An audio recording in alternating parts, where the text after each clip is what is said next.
So you're a fan of the Marvel MCU.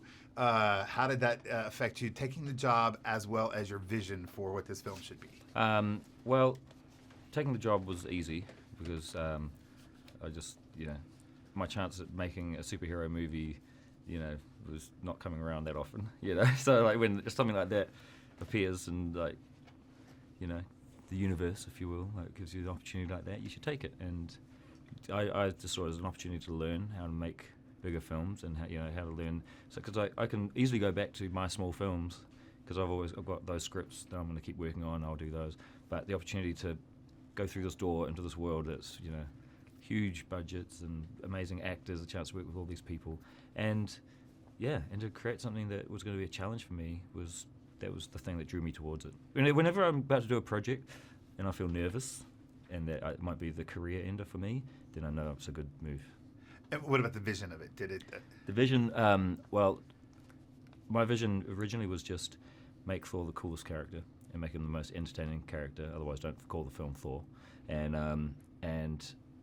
we wanted, and Chris had already said this to everyone as well. He's like, I want to do something where I'm not doing the same thing. I'm not treading water again and again. I want to change the character up and make him more fun and just have an adventure. And so, and Marvel are very responsive to when people want to do that stuff. So I went in and my vision was just that, make it fun and colourful. And look, that poster, it's like, it's got to be like that. It's got to be like the comic books that I grew up with, where it was like splash pages and Kirby art and it's fun and like vibrant and it's one of the funniest Marvel superhero films. So how was that on the set? Did you know that it was going to be rooted with that comedy? Yeah.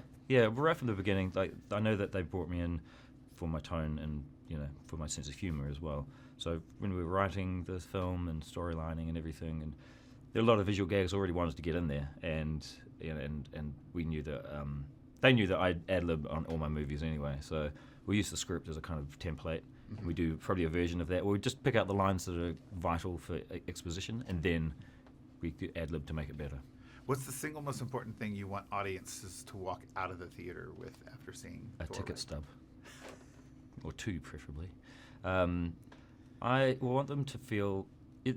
I want audiences to feel a sense of joy and just to kind of feel a bit more energized about life, because this film has got a lot of life in it, even though it's a crazy superhero movie with a giant wolf in it and a zombie army and like Incredible Hulk and all these crazy elements.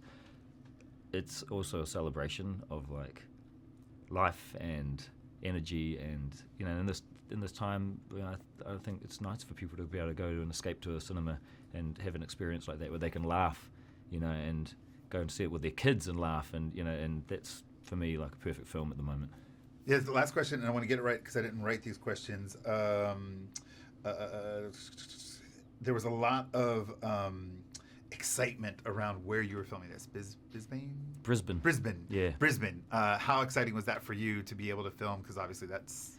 It was okay. It wasn't that exciting for me because there was lots of crowds and people like in the back of our shots and stuff, and it was really hard to move around the streets. But after we'd wrapped, like you could see just the sheer joy of those people seeing Chris and Tom and and the actors on the streets of Brisbane, and they're screaming and they had barricades. It was nuts, but it was like it made me think that's kind of like what we're trying to do with the movie, is like just get audiences to be excited about something again, and like I think they're going to be excited by this film.